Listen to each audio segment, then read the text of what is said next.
Let's talk about wasps, shall we? Let's talk about wasps, baby. Let's talk about you and me. Right. I have an issue with wasps at this time of year. The rest of the year, wasps actually have an amazing pollination rate.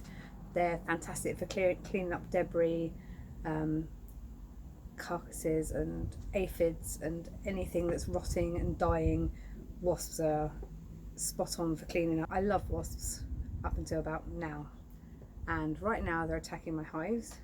I've had to put up wasp defences on most of my hives. This time of year, basically, autumn time, the queen starts her mating procedure. So she mates in late summer, early autumn, and that means she has all the sperm inside her to hibernate with and start up the following year, which is different to the honeybee, because the honeybee actually continues laying eggs all throughout the winter, but with a smaller colony. So the wasps actually feed off the larval secretions. So the queen lays the eggs, the larvae are or the eggs hatch and then produce larvae. The larvae have this like sugary secretion, and that is what the workers feed off. They love that sugary secretion, and the wasps then feed the actual larvae a diet of insects and protein-rich food. Wasps are actually starving because the queen stopped laying so many eggs. There's not so much larvae around, so they haven't got any food. So that's why they're looking for a sugary substance, exactly like the secretion of the larvae. Because in late autumn, the queen gets mated and she'll start looking at somewhere to hibernate. So that's where she's going off to hibernate, somewhere overwintering. When the queen hibernates, she then emerges in springtime. So it's about sort of March, April time, and she will start building a primary nest, and she'll lay her first batch of eggs in there.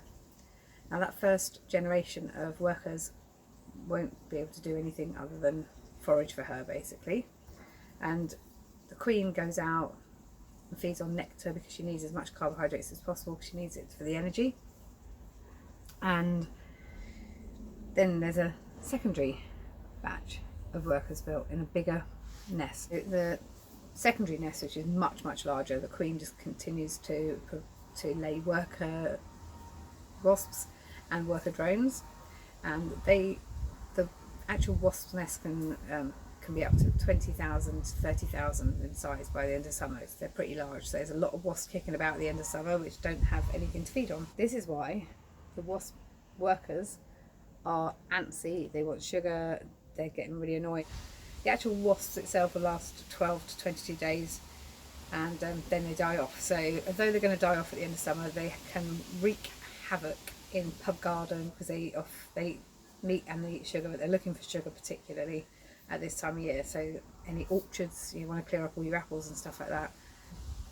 They also attack honeybees because they want the honey in there. They're very prolific on the beehives. Once they know there's a hive with something in it, once they've been in there, if they manage to get in a couple of times and not be killed by the honeybee, they'll mark that hive and it starts being attacked. So I have got 2 hives under attack at the minute, which I've put barriers up on, and hopefully that will slow. They're both strong hives, so hopefully it'll slow the attack down and the bees can defend themselves. Yeah, so go wasps at the beginning of the year, boo wasps at the end of the year. So if you want to set out wasp traps, I can show you how to make them, but you've got to bear in mind I try to put things in the wasp traps which only attract the wasps, so sometimes there are some other casualties like moths and things like that. So I will only put out wasp traps if my hives are under mega attack, because it's not very fair to kill other insects in the process, but I will do it if my hives are under attack 100%. I've lost too many hives over the years to wasps, and I'm not prepared to watch my hives die, really. So that's a little insight into the little wasp's life cycle. Ciao for now.